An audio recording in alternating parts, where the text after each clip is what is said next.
tous un autre à l'intérieur de nous. Parfois, cet autre est un animal, ou un chant, ou un ancêtre, ou un jumeau disparu.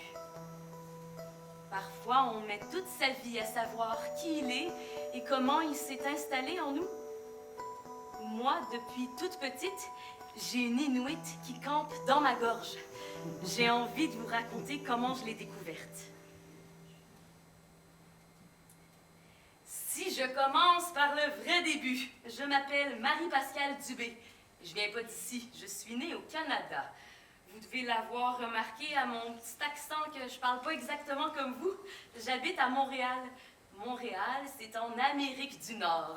Là où il fait ben froid l'hiver, où on mange des pancakes au sirop d'érable et des tartes à la pacane, des bonnes grosses noix de pécan là, qui croustillent sous la dent. Ça c'est écœurant tellement que c'est bon. Encore les boire de tort pinouche. Ah. L'Amérique du Nord, c'est trop beau. C'est de l'autre côté de l'océan. Ça fait rêver tout le monde. Mais il y a bien longtemps, des étrangers sont venus en bateau et ils ont trouvé que c'était tellement grand, tellement riche, qu'ils ont décidé de s'y installer et de dire que c'était leur pays maintenant, que c'était chez eux. Alors, ça m'étonne pas d'avoir une étrangère qui habite dans mon corps. Elle a pas l'air de vouloir s'en aller en plus.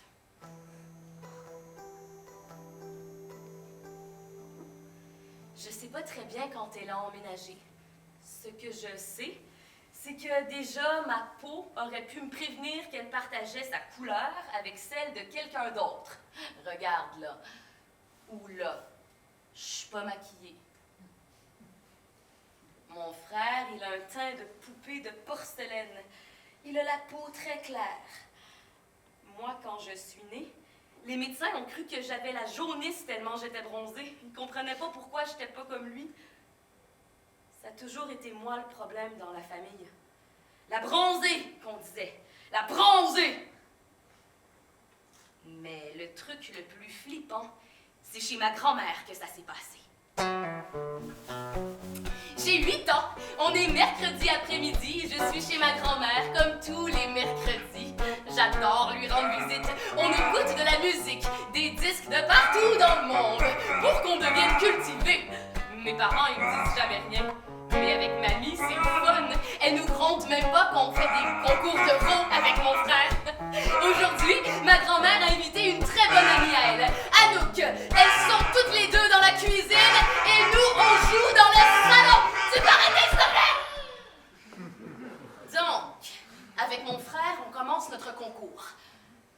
Lui, il gagne tout le temps. Il joue du violoncelle depuis qu'il a 4 ans et il reconnaît toujours toutes les notes.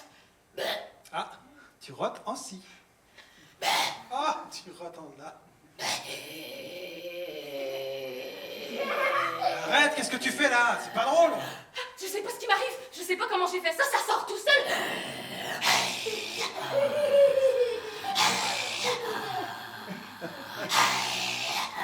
Qu'est-ce que c'est que cette voix d'outre-tombe? Oh, Marie-Pascale, tu voudrais pas plutôt nous chanter une petite comptine? Oh, allez, dis! Je voudrais bien, mamie, mais j'y arrive pas. Ma gorge chante toute seule. Elle fait ce qu'elle veut. J'arrive pas à l'arrêter.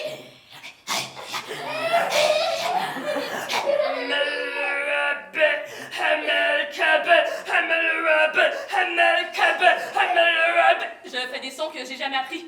C'est pas moi qui décide. Il y a quelqu'un à l'intérieur qui remue.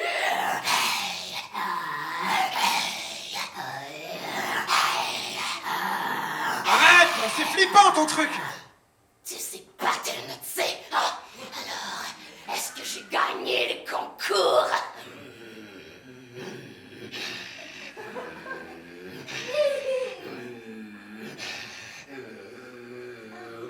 Ma grand-mère et son amie Anouk nous ont rejoints dans le salon.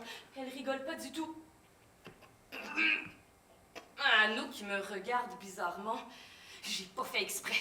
Non, je vous jure que c'était pas de ma faute! Je vois Anouk fouiller dans son sac à main. Elle sort un disque. Elle se dirige vers la chaîne IFI. Elle met le disque et elle nous dit « Écoutez tous attentivement. doit être vraiment un vieux disque, parce qu'au début, on n'entend pas grand-chose.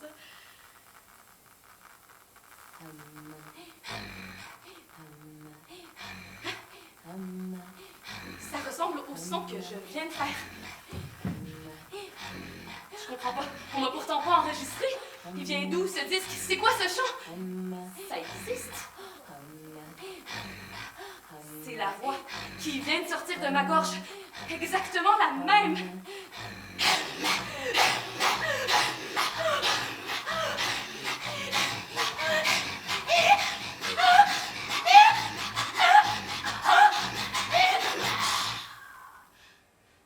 Anouk me tend la pochette du CD.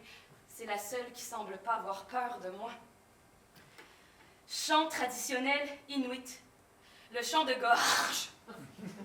Je sais pas ce que c'est que le chant de gorge. J'ose pas demander. Ah! Il y a une photo. 2 femmes, l'une en face de l'autre, habillées avec des parkas et des grosses capuches de fourrure. Elles ont les cheveux longs et la peau foncée. Eh, mais elle, ça pourrait être ta sœur. Et l'autre, la moche, là, ça pourrait être ta cousine. Ben c'est ça, voilà, t'as pas la jaunisse. T'es une sorcière indienne comme elle, qui font des trucs trop bizarres avec leur voix, là. La bronzée, tête de boule, Pocahontas. Pocahontas, Pocahontas, Pocahontas! C'est toi! T'as pas rapport, ça va pas ou quoi? Pocahontas, elle est amérindienne. Nous, on est Québécois, on n'est pas Amérindiens. Bah moi ouais, mais toi t'es peut-être pas vraiment ma sœur en fait. Eh mamie, Marie-Pascale c'est peut-être pas la fille de papa? Pocahontas.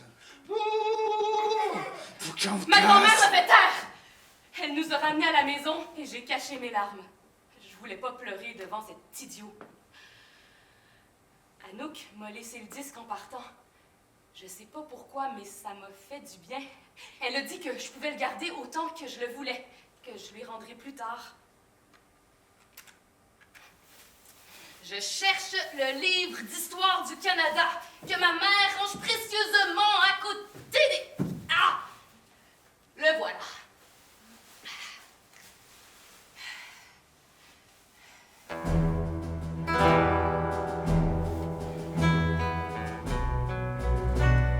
Le Canada est le 2e plus grand pays du monde. Les tout premiers habitants du Canada s'appellent les Autochtones. Ils étaient là avant tout le monde, avant que les explorateurs européens viennent s'installer chez eux. Il y a différents groupes d'Autochtones, dont les Amérindiens, les Indiens d'Amérique et les Inuits, qu'on appelait avant les Esquimaux. Les Inuits vivent tout en haut sur la banquise, tout au nord. Les Amérindiens vivent plus au sud, près des forêts et des montagnes. Les Inuits ressemblent plus aux Asiatiques. Ils ont les yeux un peu plus bridés et les pommettes plus hautes. Ben là, c'est sûr que je suis pas Pocahontas, elle est pas Inuit, elle est amérindienne. Mais qui je suis, alors?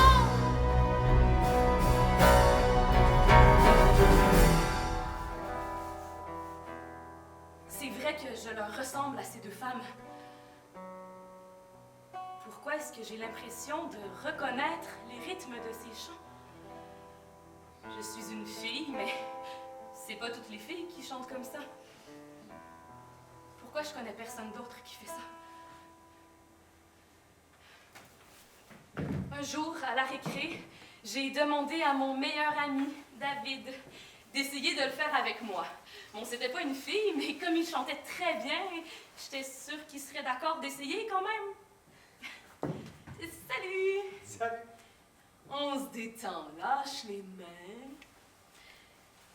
Respire profondément. Répète après moi.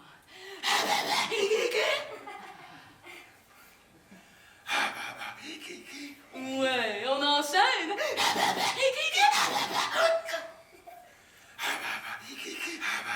Oh, super, plus vite.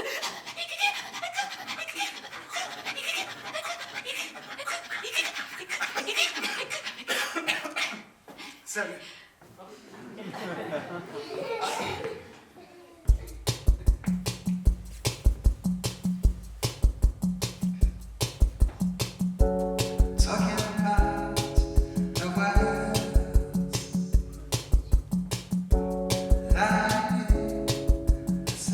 C'est l'anniversaire de David. Il a invité toutes nos copines. Même mon frère et ses amis. Youpi! Il est 19h30. Tout le monde profite de la soirée. C'est un gros party, comme on dit chez nous. Nos parents viendront pas nous chercher avant 22h. On a le temps. Je danse avec mes copines. On mange des chips. Quand... Ah bon, c'est pas vrai, ça recommence. C'est pas le moment, là, la honte. C'est l'Inuit qui me fait de nouveaux toc-toc à l'intérieur. Elle veut s'inviter à la soirée. Merde, oh non.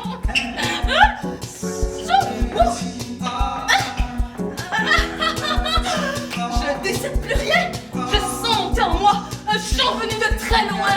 Le chant de la toundra.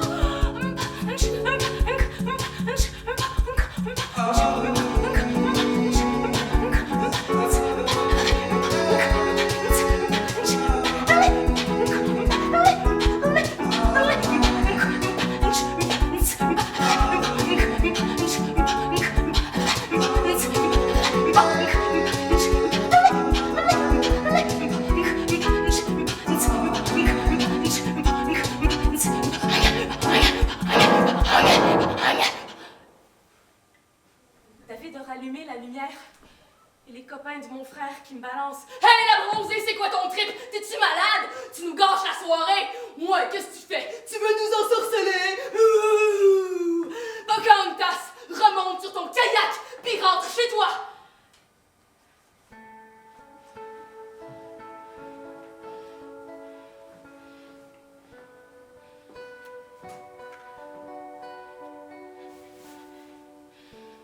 Retour à la case départ.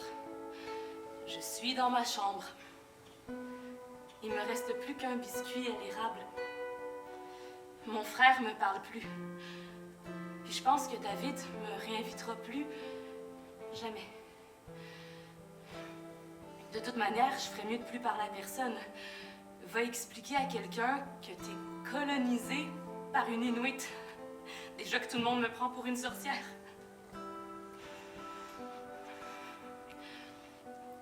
Il y a quelque chose qui me manque tellement.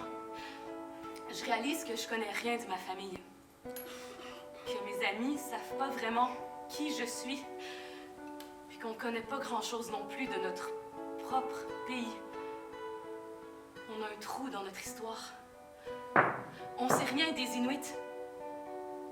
Autochtone, c'est une insulte, on dirait. Mais nous, on est quoi? On vient d'où? La seule chose que je sais de moi, c'est que ça gronde à l'intérieur. Et même si ça ressemble pas aux chansons que les copains de mon frère écoutent, je veux chanter comme sur mon disque. C'est concret. Ce sont des vibrations que la petite voix dans mon corps fabrique et qui lui font du bien. C'est peut-être pas pour rien qu'elle campe là.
parlé avec ta grand-mère et j'ai une proposition à te faire. Je voudrais t'inviter à venir passer les vacances dans ma famille à Igloolik, dans le Grand Nord. Je suis née là-bas. Le Grand Nord, waouh!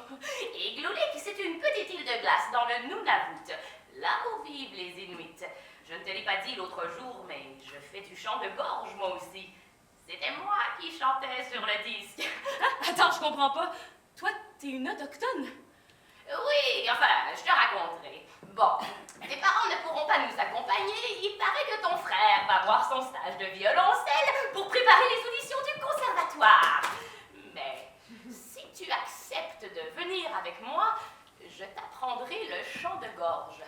Le chant de gorge, c'est une rencontre d'âme. Il faut comprendre d'où il vient et ce que ta voix a à te dire. Ah, le Grand Nord, c'est trop loin. J'ai jamais dormi dans un igloo, hein, puis j'ai peur des ours polaires. Les igloos, ça n'existe plus. Bon, il faut qu'on y soit pour les vacances de janvier, pour la fête du retour du soleil.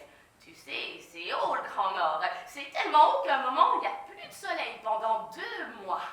La fête du soleil, c'est la fête du retour de la vie.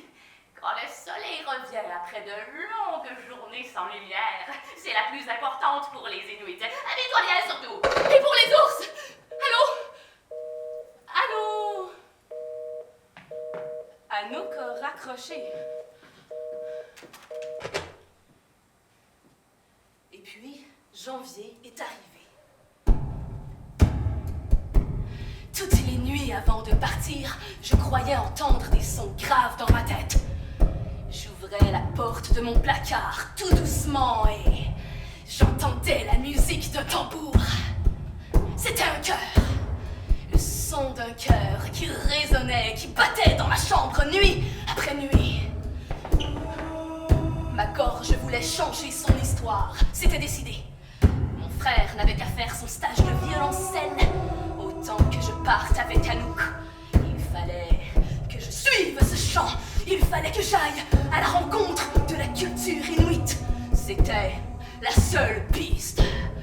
Homba, jaga, homba, akaka, homba, jaga, homba, akaka, homba, jaga, homba, akaka, homba, jaga, homba, akaka. Bienvenue à bord du vol 4617 à destination d'Igloolik. Je suis Raphaël Tremblay, votre commandant de bord. Notre temps de vol sera de 6h15. La température au sol de moins 50 degrés. Ça y est, on va bientôt décoller. Je suis à côté d'Anouk. Je trouve qu'on se ressemble. Elle a les cheveux longs et noirs, comme moi. Elle est beaucoup plus vieille, mais elle n'a pas de rides. On dirait qu'elle est sans âge. La plupart des passagers de l'avion ont la peau bronzée eux aussi, comme moi. Ils n'ont pas du tout l'air d'avoir la jaunisse. Ils sourient et ça fait remonter leurs pommettes. Dans quelques instants, nos hôtesses passeront parmi vous pour vous offrir des sucettes à l'érable et du jus de cranberry. Préparez-vous au décollage. J'attache très fort ma ceinture. J'ai jamais pris l'avion, puis il est tout petit celui-là. Est-ce qu'il va tenir dans le ciel? Comment il va faire pour pas tomber? Royanamik, Tunga, Souvignal. Tu entends cette langue? C'est l'Inuktitut, la langue des Inuits. D'ailleurs, on dit un Inuk des Inuits. Inuit, ça veut dire être humain. Au Canada, les Inuits ont leur propre territoire qui s'appelle le Nunavut. Nuna, notre terre. Vut, à tous. Nunavut, notre terre à tous. Je regarde les nuages à travers le hublot. C'est beau. Dans cet avion, je ne suis plus Pocahontas, l'amérindienne. Je ne suis plus Marie-Pascale, la bronzée. Je suis Marie-Pascale, un être humain qui voyage dans les airs avec d'autres êtres humains pour aller découvrir la terre des Inuits, leur terre, notre terre.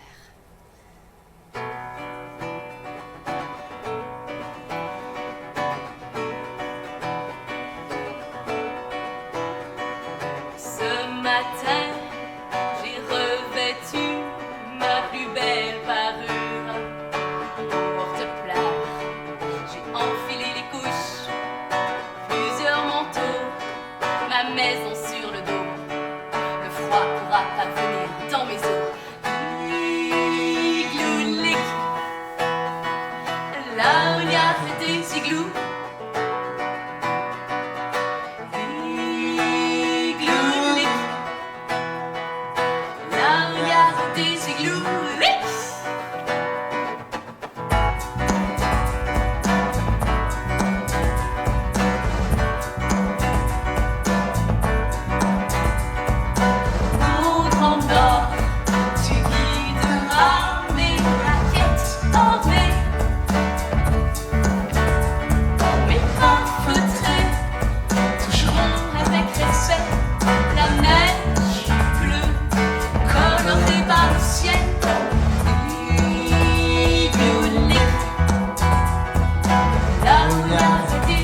voir. C'est inconnu.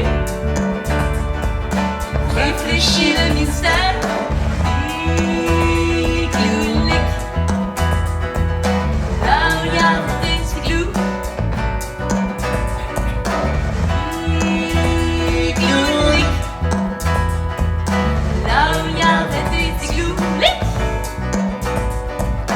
Là où il y a des petits clous. Lic. Là où il y avait des petits clous. Quand il n'y a plus de chemin, plus d'arbres, rien que du ciel, alors commence le pays Inuit.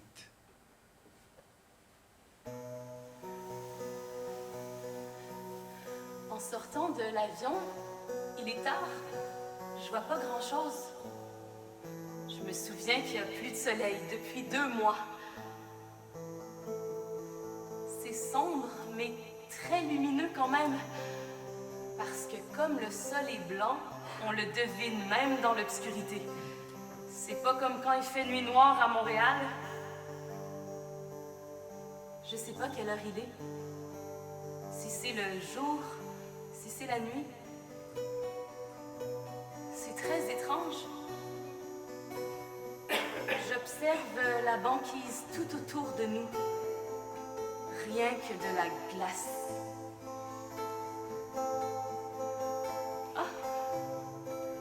Une lumière, un lampadaire dans une noirceur. J'ai du mal à voir les contours, les détails. Je sais pas pourquoi, mais ça me fait pas peur. On suit les points de lumière, Anouk et moi, comme quand on relie des points pour former un dessin. J'ai du mal à ouvrir les yeux. Parce que la neige atterrit brusquement sur ma pupille. Aïe! Ah! La fille d'Anouk, elle est venue nous chercher à l'aéroport. Tunga Souvignette! Welcome, bienvenue! Ben, monte vite dans la voiture, Marie-Pascal, il fait pas chaud! Elle a l'air gentille, elle aussi. Je monte derrière et Anouk devant. Elle nous ramène chez elle. C'est là qu'on va dormir pendant ses vacances. Ça sent bon. Elle nous a préparé du bouillon de caribou pour le souper. As-tu déjà mangé du caribou? Non, jamais. Et du phoque cru? Non, c'est la première fois. Tu te souviendras du goût toute ta vie. Le caribou, ça se mange frais. C'est une question de survie. Quand on vient de chasser le caribou, il a bon goût et on peut profiter de tous ses nutriments. Alors, on le partage au lieu de le congeler. On fait un festin. Si un chasseur arrive à chasser le phoque, tout le monde vient le servir. On l'annonce même à la radio. Bonjour tout le monde, il est 13h. Aujourd'hui, il nous reste des kilos de phoques. Je suis là! Rien, Namek. Y'a rien. La nourriture, on la mange quand elle est là. On ne perd rien. Ben, vas-y, goûte!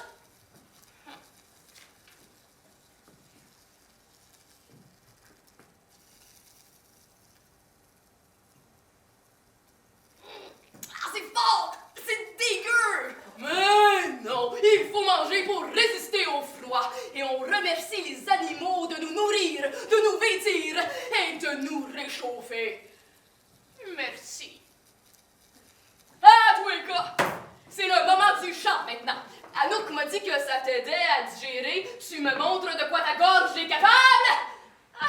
Ouf, c'est génial. J'ai apporté le disque avec moi dans ma valise. Je vais faire honneur à mes hôtes. C'est aujourd'hui, je vais enfin pouvoir laisser sortir mon Anouk. Vas-y, tu fais ce que tu veux, là. C'est ton moment, je te dis.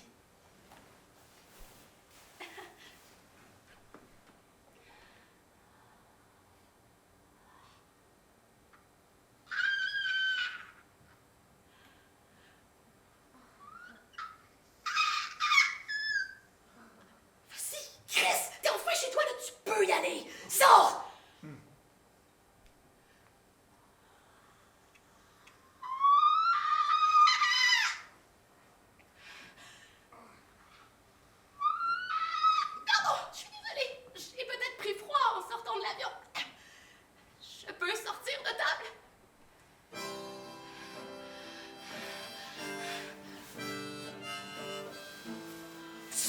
vacances, ça commençait bien.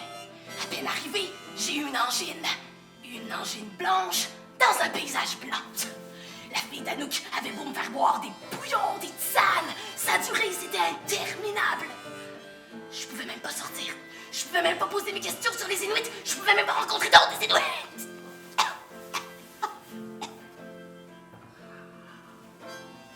Merci les Nooks dans ma gorge. Moi qui pensais que j'allais enfin me sentir chez moi. Puis qu'elle allait me remercier de l'avoir emmenée ici. C'était réussi. Elle était plus capable de rien. J'en avais marre. Mais marre. J'aurais préféré ne jamais avoir chanté chez ma grand-mère. Si Anouk ne m'avait pas entendu ce jour-là, rien de tout ça serait arrivé. À ce moment-là, j'ai espéré qu'elle parte, les Nooks, qu'elle me laisse tranquille pour de bon. Va-t'en. Va-t'en.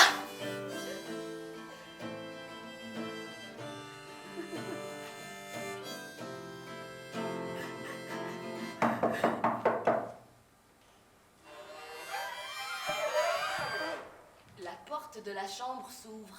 C'est Anouk. Ah, ça va mieux, Marie-Pascale. Tu aimerais mal, tu peux parler. Viens, je t'emmène voir mon frère Zach. Il a hâte de te rencontrer. Ouf! Je commençais à m'ennuyer sec dans cette maison. C'est loin chez Zach. Je veux dire, on risque pas de croiser un ours. Je vais rester derrière elle. On sait jamais.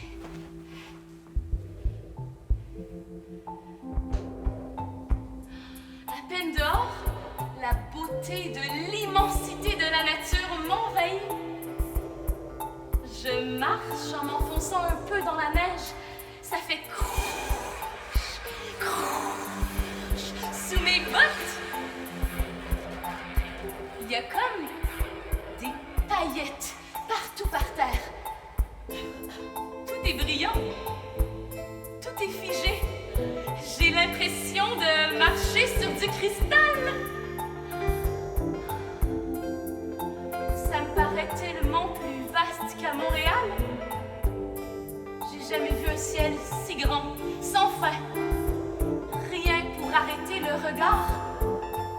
Des couleurs qui flamboient, se reflètent sur toutes les surfaces couvertes de neige. Moi qui pensais qu'il faisait nuit tout le temps jusqu'au retour du soleil, j'avais oublié l'essentiel. L'effet de ces rayons. Tout orange. Tout rose. Tout blanc. Tout bleu. Fluo. Bleu fluo.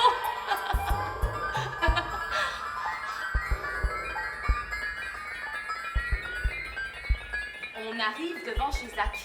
On entre sans frapper. Wow, son canapé est surchargé. Il y a des enfants sur le dossier, sur les bras, sur le siège, adossés dessus, des étages d'enfants. 7. Ce sont tous vos enfants? Oui, pour le moment. Comment ça, pour le moment? On les a adoptés avec ma femme Aïda, parce que leurs parents pouvaient pas s'en occuper, mais on sait pas pour combien de temps. Je comprends pas. Leurs parents les ont abandonnés, puis vous allez les garder?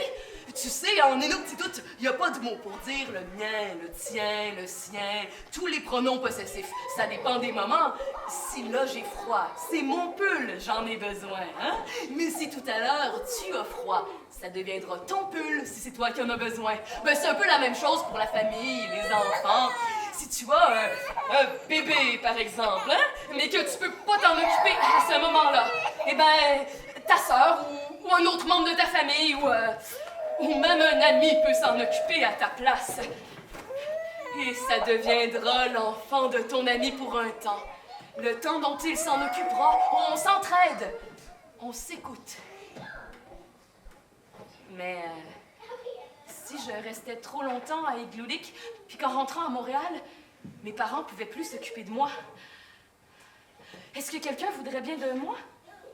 Même si on est deux avec mon Inuk. Ah, c'est quoi ce chien devant la porte?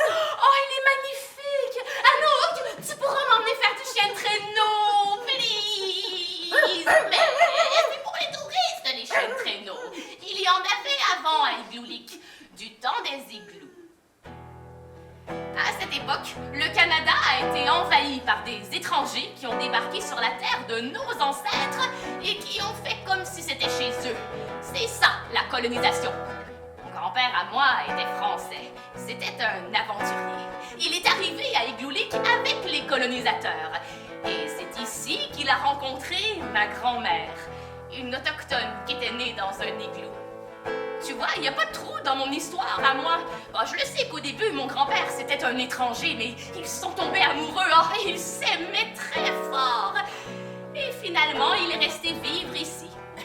Ma grand-mère lui a appris l'Inuktitut, le nom des îles de glace, des poissons, des plantes qui guérissent et de celles qui font mal, le nom des vents et celui des saisons. C'est quoi le rapport avec les chiens de traîneau? Ah, oui, pardon, je perds le fil. Ah, les chiens de traîneau. Eh bien, tu sais, les Inuits adorent les animaux depuis toujours. Ils pensent qu'ils ont une âme et qu'ils sont sacrés. Même les ours. Même les ours, oui. Quand certains colonisateurs sont arrivés, ils ont tué les chiens de traîneau pour que les Inuits ne puissent plus se déplacer. Alors, c'était plus facile comme ça de pouvoir les contrôler. Et ensuite, les colonisateurs ont empêché les Inuits de chanter et de parler leur langue.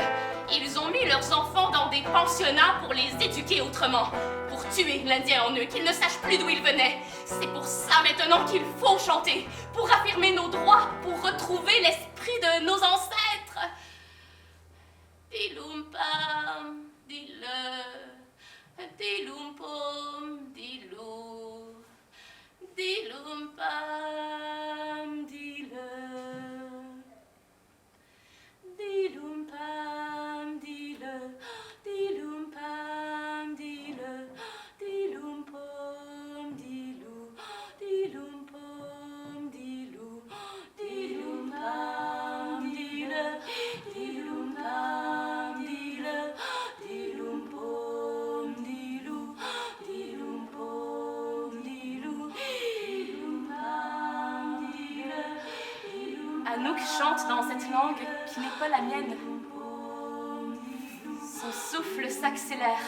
Elle chante la langue d'un peuple oublié, comme un appel à l'aide. La voix claire et l'âme belle pour ne pas oublier. Dilumpom, dilou, dilumpam, dile, dilumpam, dile, dilumpom, dilou, dilumpom, dilou, dilumpam, dile, dilumpam, dile, dilumpom, dilou, dilumpom, dilou, dilumpam, dile, dilumpam.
de violoncelle, moi j'apprends plein de trucs différents. Les nooks dans ma gorge prennent de plus en plus de place. Mais maintenant, c'est moi qui décide. C'est génial. Les jours défilent, ça passe vite. Il reste plus que 4 jours avant de rentrer chez moi. J'ai encore tellement de choses à voir. J'ai plein de questions à poser aux Inuits. C'est quand la fête du retour du soleil? Ah, mais chut, Marie-Pascale! Oh, chut! Laisse-nous réfléchir. Tu dois apprendre les choses par toi-même. Observe. Écoute ta voix. Fais-lui de la place. Bon, moi je vais me coucher. J'en peux plus.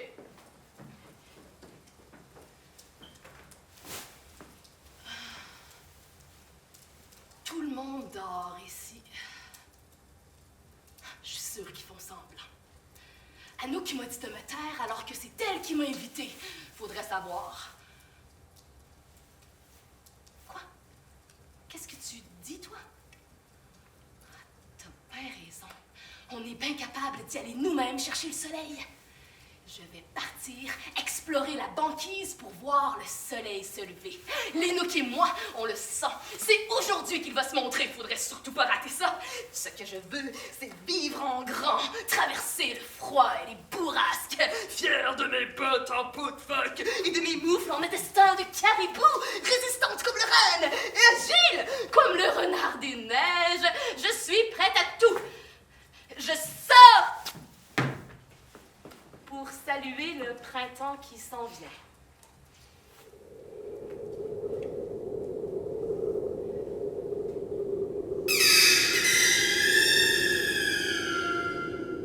Zach m'a parlé des bernaches, les oies sauvages au long cou, des morses et des renards argentés, des ours tellement gros que s'ils te griffent, tu peux mourir! Non, moi, ils m'auront pas! Il n'y a pas d'ours autour de moi! En tout cas, j'en ai pas vu jusqu'à maintenant. La neige arrive. Les flocons sont si gros qu'ils font bloc. On dirait qu'ils tombent des peaux de lièvre. J'avance quand même, fouetté par le vent.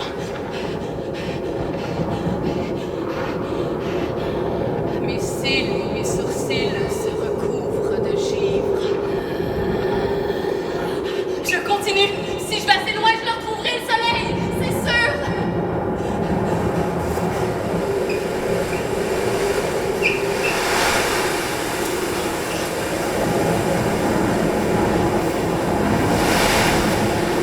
Après des heures de marche, je peux plus aller plus loin.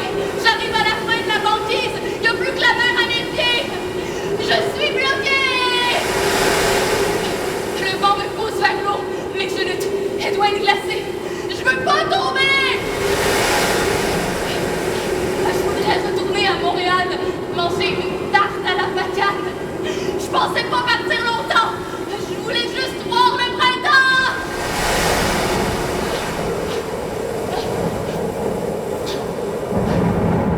La tempête a tout effacé. Je sais plus dans quelle direction marcher. Ok. Là, je suis perdue. J'aimerais être dans ma chambre. C'est pas non plus ma vraie famille à Igloolik. Je voudrais retrouver les bras de ma grand-mère. Inviter David. Je l'ai pas revu depuis son anniversaire. Pocahontas se serait jamais perdue dans sa forêt. Je sens l'hiver entrer en moi et je sais pas comment lutter. Il faut que je bouge, sinon je vais geler.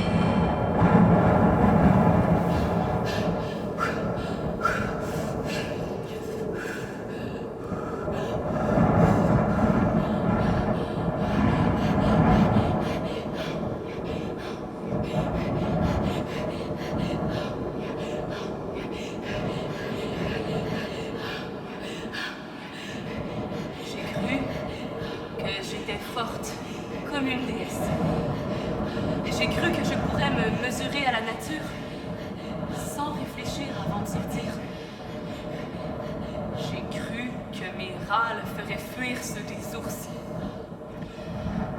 J'ai cru que je pourrais connaître les secrets d'Iglulik, mais je ne sais rien. Ma voix s'est perdue dans ma gorge. Abandonnée. Ma gorge est sèche à force de crier. Je suis fatiguée.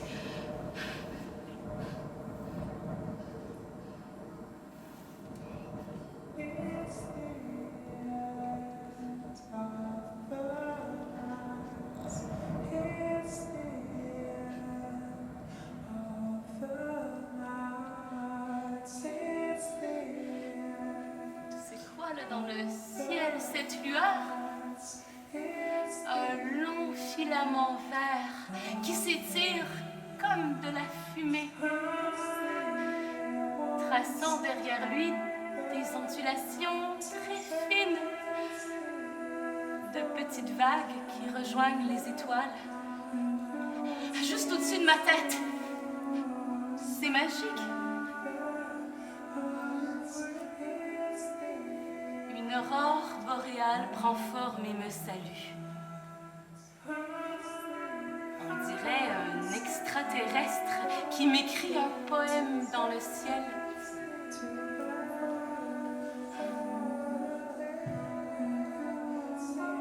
La neige s'est arrêtée.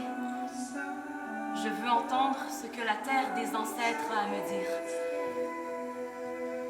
Je pense très fort à ma grand-mère, à David, aux chiens de traîneau qui sont morts, à tous les Inuits qui ont marché là avant moi. Je leur demande de ne pas m'oublier.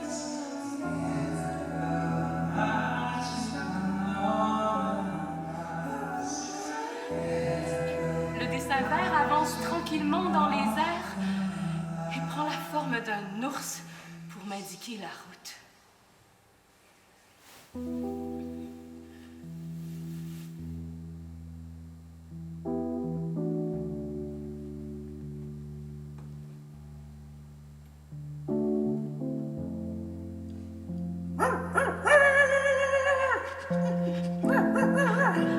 C'est le chien de Zach qui m'a retrouvée.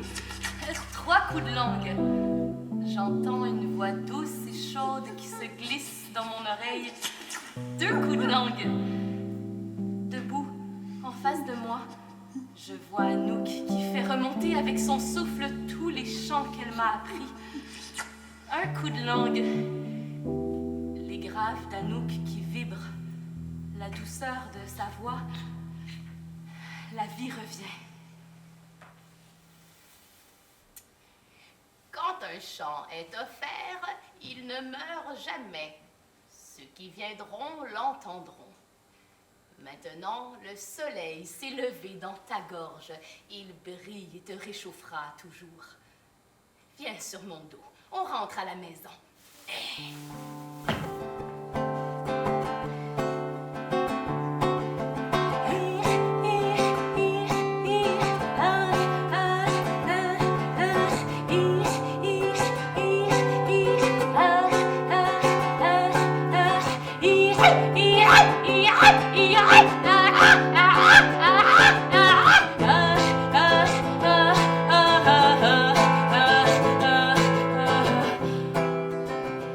J'ai 32 ans maintenant.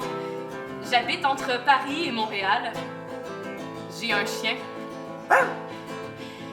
J'ai jamais oublié Anouk. Je pense souvent à elle et à tous ceux que j'ai rencontrés à Iglulik. Ma grand-mère est morte il y a 3 ans. Juste avant de partir au ciel, elle m'a demandé de chanter à son enterrement. On a fait un duo avec mon frère au violoncelle. C'était une très belle cérémonie. L'autre soir, en rentrant chez moi, j'ai croisé un mec bizarre. Il m'a suivi dans la rue, j'ai commencé à m'inquiéter. Alors, je me suis retournée et j'ai lancé un gros... Il m'a prise pour une folle. Il est parti en courant. Je sais aujourd'hui que mon Inuk me protège. J'aurai plus jamais besoin d'écharpe.